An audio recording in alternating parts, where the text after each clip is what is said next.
मोनसेया जाहैबाय कारिगावनिफ्राय क'क्राझारसिम गोदानै स्पिड ब्रेकार बानायनाय बे मोनसेया जाहैबाय कारिगावनिफ्राय क'क्राझारसिम थाङोब्ला नोंथांमोनहा प्रमद बर'नि गिदिर मोजां फट' नुगोन नायनो मोजां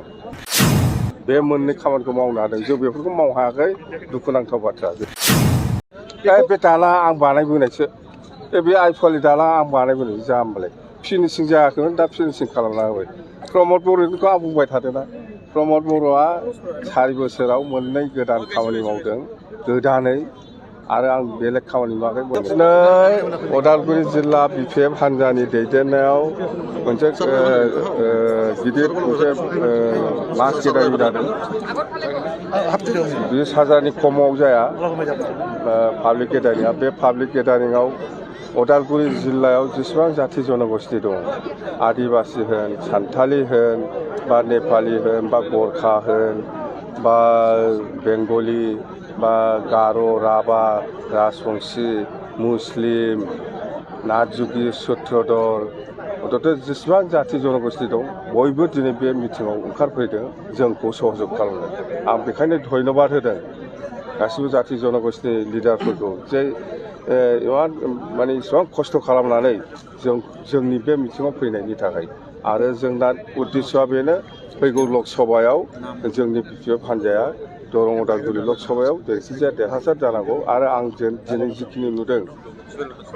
जिखिनि मानसिफोरनि प्रेजेन्टखौ आं जिखिनि नुदों माने दरं उदालगुरियाव बिपिएफ हान्जायानो 1 नाम्बार पजिशनाव दङ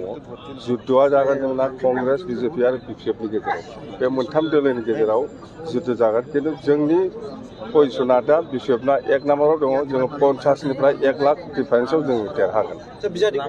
बिजाथि जोङो जेब्लानाखि इलेक्सन कमिसना इलेक्सन जासिगोन उमुक थारिखनिफ्राय होननानै डिक्लेयार होयो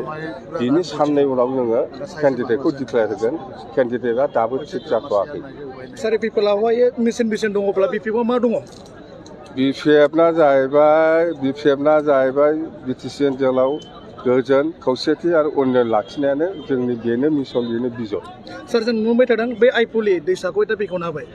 बे दालां आं बानायबोनायसो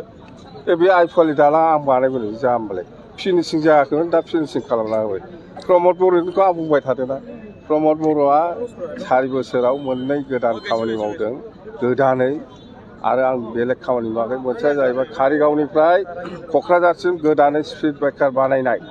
बे मोनसेया जाहैबाय कारिगावनिफ्राय क'क्राझारसिम थाङोब्ला नोंथांमोनहा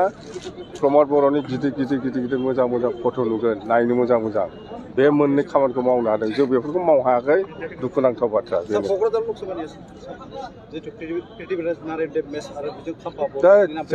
साथाम क'क्राझाराव 1 नाम्बाराव प्रमिला रानी बायदेव 2 नाम्बाराव खाम्फा बरगयारी 3 नाम्बाराव प्रिथिबिराज नारायण देबनै बे साथामनि गेजेराव सोरबा सासे मोनगोन सार बिपिएफ दोलोआवहाय गोरों मानसिखौ मोननो थाखाय रोङै मानसिखौ लानो गोनां जादों बुंदों सोर लेखा गोरों सोर लेखा रोङा आं रावखौबो मिथिया इलेक्सनाव सासे लेबारनि भटआ जेसेबां दामि बे डक्टर इन्जिनियारनि भटआबो एखे समान भेलुसो जों बयखौबो समानै सनमान होयो